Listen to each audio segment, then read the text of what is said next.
Friends, ఈరోజు మనం hotel style Mysore bonda చేసుకుందాం. పైన క్రిస్పీగా లోపల సాఫ్ట్గా ఎంత టేస్టీగా ఉంటాయో ఈ పూట మీకు చేసి చూపిస్తాను. ముందుగా ఒక బౌల్ తీసుకొని దాంట్లో ఒక 3/4 కప్పు పెరుగు తీసుకుందాము.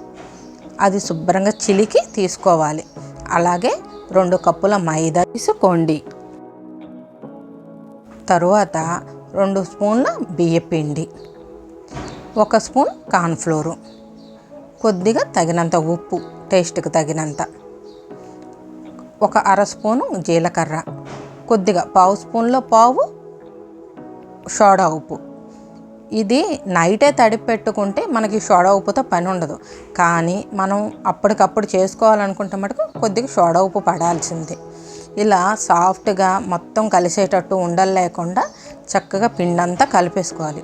నేను చూపిస్తున్నట్టు చేత్తో గిన్నెకి కొడతా చేస్తే మట్టుకు పిండి బాగా సాఫ్ట్ అవుతుంది, బబుల్స్ లేకుండా.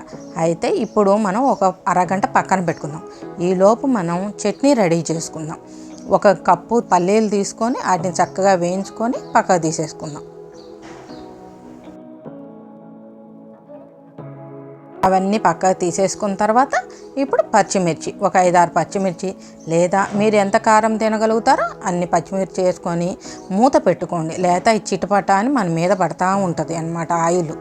మూత పెట్టుకొని చక్కగా వేపేసుకొని ఇప్పుడు అవి చల్లారిన తర్వాత మిక్సీ జార్లో వేసుకుందాం.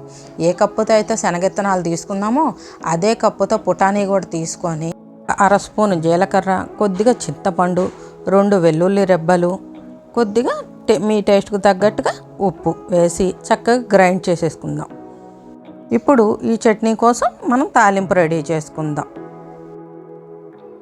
ఉన్న ఆయిల్లో ఇంకొకరు ఆయిల్ వేసుకొని మినపప్పు, ఆవాలు, జీలకర్ర అవి కొంచెం వేగిన తర్వాత ఎండుమిర్చి, కరివేపాకు వేసి అవి కూడా వేగిన తర్వాత ఇప్పుడు చట్నీ వేసేసుకొని ఎమ్మటే పొయ్యి కట్టేసేయాలి. పొయ్యి కట్టేసి జారు కడిగిన నీళ్ళు కూడా వేసేసుకుంటే మీకు ఎంత జారు కావాలో అంత చూసుకొని ఆ నీళ్లు పోసేసుకోండి. అదిగో ఆ మాత్రం సరిపోయింది. చూసారా, చట్నీ కూడా రెడీ అయిపోయింది. ఇప్పుడు మనం ఆ బోండాలు వేసుకోవటానికి బాండీ పెట్టుకొని ఆయిల్ పోసుకుందాం. అలా ఒకటి వేసి పైకి తేలిన తర్వాత మళ్ళీ ఇంకోటి వేసుకోవాలి. అలా చక్కగా వేసుకొని ఎర్రగా అయ్యేంత వరకు వేపుకోండి. ఒకవేళ ఒకే వైపు ఎర్రగా అయిపోయి ఇంకోవైపు అవ్వలేదంటే కొంచెం వాటిని పట్టి ఉంచండి. రెండో వైపు కూడా చక్కగా క్రిస్పీగా వేగుతాయి అన్నమాట. అలా చక్కగా వేసుకున్న తర్వాత గోల్డెన్ బ్రౌన్లోకి వేపుకోవాలి. ఆ వేపుకున్న వాటిని పక్కకు తీసేసుకుందాం. మన ఇంట్లోనే చేసుకుంటే ఫ్రెష్ ఆయిల్లో హెల్దీగా మనం చేసుకోవచ్చు. ఇప్పుడు ఒకవేళ మీకు నూనెలో చేత్తో వేయటం భయం అయితే ఇలా ఏదన్నా ఒక కవర్కి బెజ్జం పెట్టేసి దాంట్లో పిండి వేసుకొని అలా నొక్కుంటూ ఉండండి. ఈజీ అయితే మటుకు చేత్తోనే, కాదు మాకు భయము అనుకుంటేనే ఇలా కవర్తో కూడా ట్రై చేయండి.